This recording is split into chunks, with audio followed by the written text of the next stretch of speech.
여러분 안녕하세요. 금요일 함께 묵상할 매일 성경 본문은 마태복음 13장 18절부터 30절까지의 말씀으로 예수님께서 가르쳐주신 알곡과 가라지 비유를 기록하고 있습니다. 알곡과 가라지 비유를 통해 예수님은 이 땅에 악을 허용하신 이유에 대해 말씀하고 계십니다. 여러분, 성선설과 성악설이 있습니다. 성선설은 인간이 선한 존재로 태어나지만 세상에 물들어가며 악해짐을 믿는 설이고, 성악설은 인간이 태어날 때부터 악한 존재로 태어남을 믿는 설입니다. 성악설을 주장한 이는 다름 아닌 성 어거스틴이었죠. 로마서를 보면 아담과 하와의 원죄로 인해 인간이 태어날 때부터 죄인으로 태어남을 알 수 있습니다. 원죄로 말미암아 죄와 악이 세상에 존재함을 우리가 살아가는 세상을 보아도 결코 부인할 수 없습니다. 이 세상에 얼마나 많은 악들이 여러분 존재합니까? 얼마나 많은 전쟁과 기아와 죽음이 존재합니까? 러시아가 우크라이나를 침공한 지 벌써 1년이 되어갑니다. 1주년을 맞아 미국 바이든 대통령이 러시아로부터 무단 침공을 당한 우크라이나를 깜짝 방문하고 그들에게 경제적인 지원을 한 뉴스를 접하며 큰 감동이 있었습니다. 악을 행한 국가를 비난하고 피해자의 입장에서 이들을 지원한 미국의 리더십에 적지 않은 감동을 받았습니다. 인간이 살아가는 모든 공동체에는 악한 모습들이 존재합니다.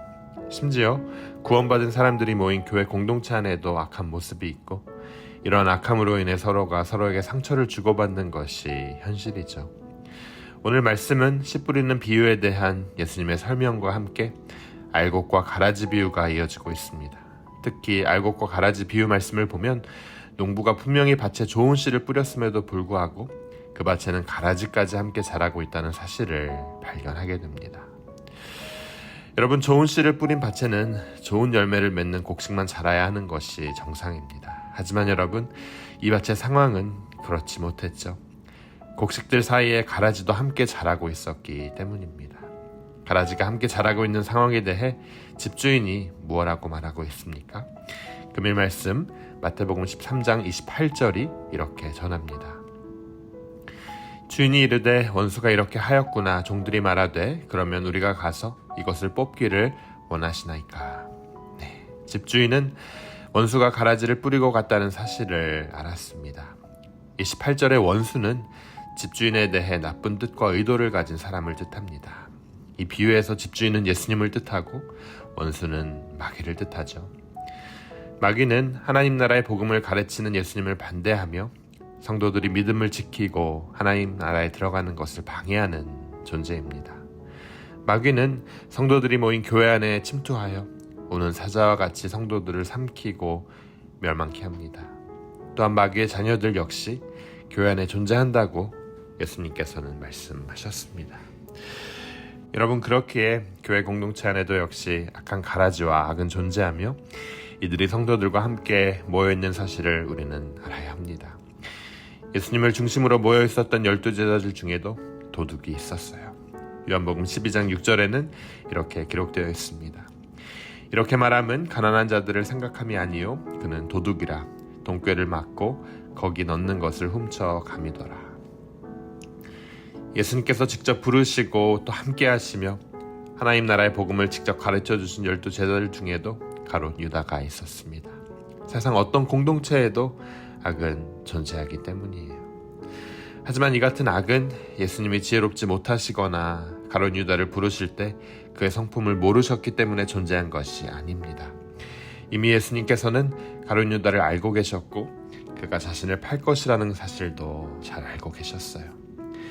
예수님이 가룟 유다라는 악을 알지 못해서 그를 부르신 것이 아니라 가룟 유다에게 변화의 기회를 주셨음에도 불구하고 그가 회개하지 않고 변화하지 않았을 뿐입니다. 여러분, 악한 자가 어떤 곳에 있다 해서 그 악한 자를 즉시 심판하지 않으실 수도 있습니다. 때론 즉시 악을 심판하여 제거하실 때도 있지만 때로는 마지막까지 기다리실 때도 있다는 사실이에요. 오늘 본문 말씀 30절 함께 읽어보도록 하겠습니다. 마태복음 13장 30절이 이렇게 전합니다. 둘 다 추수 때까지 함께 자라게 두라. 추수 때에 내가 추수꾼들에게 말하기를 가라지는 먼저 거두어 불사르게 단으로 묶고 곡식은 모아 내 곡간으로 넣으라 하리라. 그렇습니다, 여러분. 혹 우리 가운데 악한 자가 있다고 해서 실망하거나 하나님을 의심하지 마십시오. 하나님의 뜻과 섭리에 따른 것이기 때문입니다. 하나님께서 허용하셨기에 가능한 것입니다. 하나님께서는 기회를 주시는 분이시고 그를 회개케 하시고 변하게 하시며 또 기다리는 분이십니다. 하지만 영원히 그 기회를 주진 않으시죠.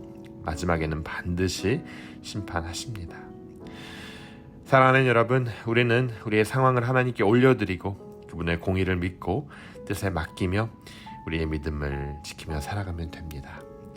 오늘 본문을 통해 예수님께서 가르쳐 주신 알곡과 가라지 비유는 바로 이 사실을 분명히 말하고 있습니다. 사랑하는 여러분, 우리 하나님은 공의의 하나님이십니다.